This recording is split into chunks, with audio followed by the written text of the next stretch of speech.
ये वीडियो को एंड तक आपके चेहरे पे मुस्कान न ला दी तो भैया ये चैनल आपको डिलीट होता हुआ देखने को मिलेगा। तो कुछ बहुत बढ़िया आपके सामने यहाँ पे प्रेजेंट करने वाला वीडियो को शांति से देख लेना।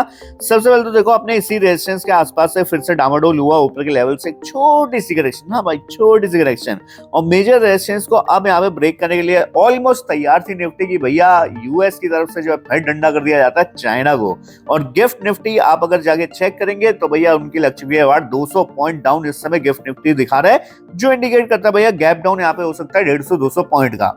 ये तो क्या ये क्रैश है, करेक्शन की शुरुआत है, इसको यहाँ पे डिस्कस करें उससे पहले मैं आपको कुछ चीजें दिखा देता हूँ। भाई आप जो सोच रहे हैं भैया ये चीज उसकी उल्टी है। यहाँ पर जो है चीजें भैया अच्छी जाएंगी इंडिया के लिए अगर भैया ऐसा कुछ भी सीरियसली हो जाता है। वैसे तो हो ही गया ऑलमोस्ट। तो ये भैया यूएस के पास फिर ऑप्शन ही क्या बचेगा, चाइना से वो जा नहीं सकता माल लेने, चाइना से माल नहीं लेगा तो किससे लेगा भाई, इंडिया से तो लेगा और किससे लेगा। तो इंडियन स्टॉक मार्केट के लिए ये बेहद ही एक खुशखबरी रहती है। हमेशा जब भी यूएस और चाइना की टेंशन बढ़ती है भैया इंडिया को डायरेक्ट फायदा उससे मिलता हुआ देखने को मिलता है। ये स्टॉक्स कौन से फोकस करना है वो भी डिस्कस करें। पहले ये डिस्कस कर लो भैया पहला जो मैन्युफैक्चरिंग शिफ्ट टू इंडिया होगा सबसे पहले एज ट्रेड टेंशन राइज। भैया यहीं पे वीडियो को लाइक कर देना, चैनल को सब्सक्राइब कर देना। ऐसा जेन्युइन कंटेंट दोस्त कहीं और आपको देखने को मिलेगा नहीं। ठीक है स्टॉक से बताऊंगा कौन कौन से फोकस करने हैं आपको। ठीक है फोकस नहीं फोकस सॉरी। ठीक है देखो as trade tension rise between the US and China global companies are looking alternative manufacturing hub. वह सीधी बात है अगर बाहर का कोई बंदा है जो चाइना में अपना प्लांट लगाने का सोच रहा था, सोच लिया है उसने, ठीक है, और फिर ये टेंशन आ गई कि भैया चाइना और यूएस के बीच में जो है सही नहीं चल रहा है तो भाई फिर वो नहीं लगाएगा ना चाइना में प्लांट, वो आके इंडिया में सेटल कर लेगा। ठीक है तो यही भैया हमारे लिए बेनिफिशियल है सबसे पहला पॉइंट। सेकंड पॉइंट यहाँ पे आ जाता है एक्सपोर्ट की ग्रोथ अपॉर्चुनिटी बढ़ जाएगी with restriction on Chinese export India stand to gain in sector like. अब इन सेक्टर पे आपको फोकस करना है। ठीक है इनके स्टॉक्स पे भी आपको ध्यान देना है भाई। ठीक है अब इसको इस स्लाइड को ध्यान से पढ़ लेना और इस सेक्टर के स्टॉक्स आप जो है कमेंट सेक्शन में बताएंगे कौन से बड़े बड़े हैं, फिर मैं अगली वीडियो बना दूंगा भैया मेरे हिसाब से कौन से 5 बेस्ट स्टॉक्स हैं।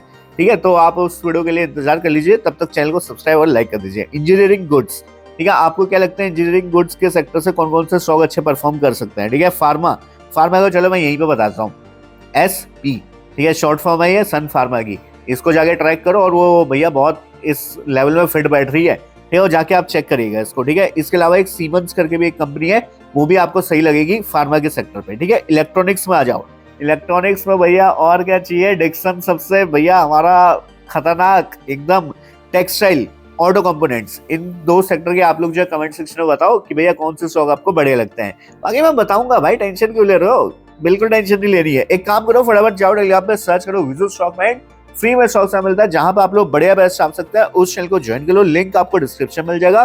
फिलहाल फ्री है, बाद में पढ़ जाए चल तो दोस्त अभी अभी जाके ज्वाइन कर लेना। अब चलो अगले स्लाइड पे चलते हैं भैया। तीसरे यहाँ पे रहेगा advantage in metal and mineral. अब इसका स्टॉक मैं आपको लास्ट में डिस्कस कर दूंगा कौन सा सबसे ज्यादा फायदेमंद रहेगा हमारे लिए। ठीक है उस पर आप फोकस कर सकते हैं। बाइंग सेल रिकमेंडेशन नहीं है यार, प्लीज इस चीज को ध्यान रखना। कोई भी यहाँ पे मैं फाइनेंशियल एडवाइस नहीं दे रहा हूँ, अपने फाइनेंशियल एडवाइजर से पूछ के करो जो भी करना है। ठीक है बट यहाँ पे मैं आपको जो है स्टॉक डिस्कस जरूर करूंगा इसके। China is tightening export control on the rare earth and critical metal. India, meanwhile, has discovered a reserve of lithium, copper, nickel, and graphite, and the government is promoting mining and exploration aggressively. इसमें जो ये वाला देख रहे हो, ये वाला इसका एक स्टॉक है जो मैं बताऊंगा कौन सा फोकस में रखना आपको, अभी करेंगे उसको भी डिस्कस। अगला investor confidence in India. Global investor are seeing China as a risky bet now due to geopolitical and regulatory issues. अब भैया देखो यहाँ पर जियोपॉलिटिकल टेंशन जब भी बढ़ती है ना तब भैया फॉरेन इन्वेस्टर जो हमारे FIs इतने साल से साला माल बेच रहे हैं इंडिया का, 2021 से लगातार सेलिंग कर रहे हैं, अब शायद वो सेलिंग रुक सकती है। भले बैंक ना है बट सेलिंग भी अगर रुक गई ना तो हमारी Indian market all time high लगा देंगी। मैं कंफर्म बता रहा हूँ इस चीज को, अगर FI की सेलिंग रुक गई। और अब मेरे को लग रहा है इंडिकेशन आ रहे हैं कि भैया FI शायद अब साथ हमारा दे सकते हैं। ठीक है अगर क्योंकि पैसा अभी तक क्या था, चाइना में पंप हो जाता था, जापान में पंप हो जाता था, अब वो मार्केट्स पहुंच चुकी है ऑल टाइम हाई पे। और सिल्वर में पंप हो जाता था, गोल्ड में पंप हो जाता था, वो भी ऑल टाइम हाई पे पहुंच गए। तो अब बचा है सिर्फ इंडियन मार्केट्स जहां पे पैसा आना बाकी है। तो अगले 7-8 महीने में आपको जो है शायद इंडिया में भी बहुत कुछ अच्छा होता हुआ देखने को मिल सकता है, शायद ऑल टाइम हाई भी देखने को मिल सकता है। ठीक है तो यहाँ पे आगे डिस्कस करते हैं। Being a stable democracy with strong growth is attracting huge FDI inflows and market investment. The shift is one reason why the Indian stock market is outperforming globally.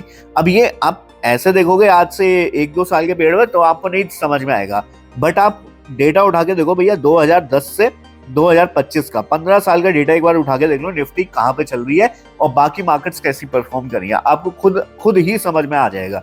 ठीक है, जो 2021 में और 2023 में जो भयंकर रैली हुई है ना भाई यहाँ पे स्टॉक मार्केट में, वो अभी तक कोई और मार्केट्स बीट नहीं कर पाए हैं उस चीज को। ठीक है, और उसका रीजन ये है कि भैया इंडिया यहाँ पर जो है बढ़िया यहाँ पे आगे पेस में चल रहा है और आगे भी चलेगा, बिल्कुल चलेगा। ठीक है, और लास्ट पॉइंट यहाँ पे आता है tech and supply chain diversification. US and European firms are diversifying their supply chains. ठीक है, semiconductor, EV part and electronic manufacture are moving toward India. India की तरफ आते हुए हमें देखना मिल रही है।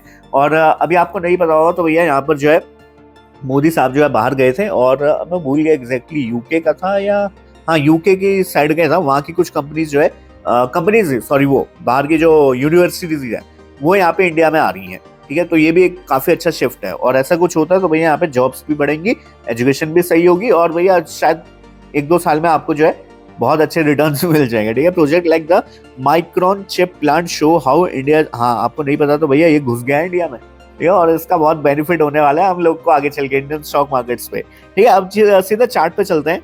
तो दोस्त अपन चार्ट पे आ चुके हैं। चार्ट पे क्या समझ में आ रहा है आपको? ठीक है, ये देख के क्या समझ में आ रहा है? ठीक है, यहाँ पे जो है ऑलमोस्ट पिछला रेजिस्टेंस तोड़ दिया था। ठीक है, फिर उसके बाद एक ले ली थी इसने 9 दिन की, ये जो बहुत भयानक गिरावट थी उसको भी यहाँ पे ऑलमोस्ट कवर कर दिया है।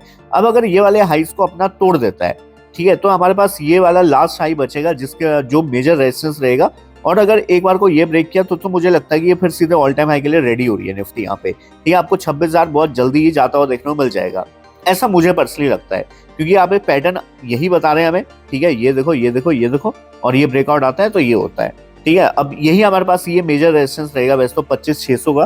ठीक है, 25,600 एक बार क्रॉस हो गया ना, आप भैया यहाँ पे बुलिश हो जाना अपने आप ही। ठीक है, वैसे तो अभी आपको बुलिश हो जाने की जरूरत है, ऐसी कोई टेंशन वाली बात नहीं है। अच्छे अच्छे स्टॉक्स पे आप फोकस करिए। अब मैं अपॉर्चुनिटी वाले स्टॉक्स आपके सामने डिस्कस कर रहा हूँ। तो पहला स्टॉक अपन डिस्कस कर रहे हैं गाइस, हिंद कॉपर। अब देखो कोई भी प्लीज इस चीज को बाय सेल रिकमेंडेशन मत ले लेना। ठीक है, मैं यहाँ पे बिल्कुल नहीं बोल रहा हूँ कि आप जगह खरीदो या बेचो। ठीक है, मैं सिर्फ आपके सामने स्टॉक प्रेजेंट कर रहा हूँ जो इस चीज से बेनिफिट हो सकता है जिनको। ठीक है, अगर ये चीजें सही में काम करती है, अगर नहीं करती, अगर यूएस चाइना मान जाता आपस में तो भैया इन स्टॉक में क्रैश भी आ सकता है। ठीक है, पहले बोल देता हूँ इस चीज को, तो वो स्पेकुलेटिव माइंड से मत आना। ठीक है, एजुकेशन के लिए आए और लर्निंग के लिए आए हो तो कुछ सीख के जाओ, इतनी मेरी गारंटी है। ठीक है, प्लीज। ठीक है, डिस्क्लेमर दे दिया भाई मैंने सारा, कल को मेरे पे नहीं होना चाहिए कुछ भी। ठीक है, अब देखो सबसे पहला स्टॉक है हिंद कॉपर। ठीक है, हिंदुस्तान कॉपर जो है कॉपर माइन करता है, और कॉपर आने वाले टाइम में डिमांड काफी ज्यादा रहेगी उसकी, क्योंकि वो सारा भैया आपका ईवी में भी काम आता है। उसके अलावा आप जाओगे तो भैया यहाँ पर आपका रिन्यूएबल सेक्टर में भी काम आता है, अर्बनाइजेशन हो रही है उसमें भी काम आता है। तो कॉपर का डिमांड यहाँ पे रहेगा ही रहेगा, और कॉपर यहाँ पे माइन कौन करता है? हमारा हिंदुस्तान कॉपर करता है। ठीक है, इसलिए फर्स्ट स्टॉक जो आप रेडार में रख सकते हैं वो है भैया हिंदुस्तान कॉपर। अगला स्टॉक जो है भैया, इसके बारे में तो मुझे बोलने की जरूरत नहीं है, आप सब अच्छे से जानते हैं, मैंने बहुत बार डिस्कस किया है, वो है डिक्सन टेक्नोलॉजीज। ये भी आपका फोकस में रहेगा जब तक आपका जो है यूएस और चाइना में टेंशन बनी रहेगी, डिक्सन को डायरेक्ट फायदा यहाँ से पहुंचता हुआ मिल सकता है। अगला स्टॉक जो मेरे हिसाब से यहाँ पे फोकस में रखना चाहिए वो है आपका भारत इलेक्ट्रॉनिक्स। BEL इसकी शॉर्ट फॉर्म है, आप जगह सर्च भी कर सकते हैं, और यहाँ पे पैटर्न्स भी अच्छे बन रहे हैं। ठीक है, एक कप विद हैंडल का पैटर्न बन रहा है, इसका ब्रेकआउट हो रहा है तो यहाँ पे जो है अच्छी खासी मूव भी हमें देखने को मिल सकता है यहाँ पे। ठीक है, BEL को भी आप जो है अपने वॉच लिस्ट में ऐड कर लो। एक और स्टॉक आप रेडार में रख सकते हैं वो है आपका हिंदुस्तान जिंक। ये तो खैर ऑल टाइम हाई से भी बहुत ही ज्यादा नीचे है, तो ये तो एक अच्छी अपॉर्चुनिटी भी दे रहा है आपको, और कंसोलिडेशन इसमें बहुत तगड़ा चल रहा है बहुत टाइम से, ऑलमोस्ट साल ही हो गया है, 1 साल से कंसोलिडेशन पीरियड पे है, और फाइनली इसने 200 SMA और 20 SMA दोनों का ब्रेकआउट दे दिया है। ठीक है, तो इसको भी आप रेडार में रखिए, हिंदुस्तान जिंक। और भी बहुत सारे स्टॉक्स हैं डिस्कस करने के लिए, आप बोलोगे तो भैया एक नई वीडियो बना दी जाएगी। बाकी आपको कौन से लगते हैं अपने फेवरेट स्टॉक जो इस वाले रैली कर सकते हैं आने वाले टाइम में, वो आप कमेंट सेक्शन में छोड़ सकते हैं। फिलहाल इस वीडियो रोकते हैं, तो बाय, ऑन एंड ओनली विशाल सुशील। चलो बाय।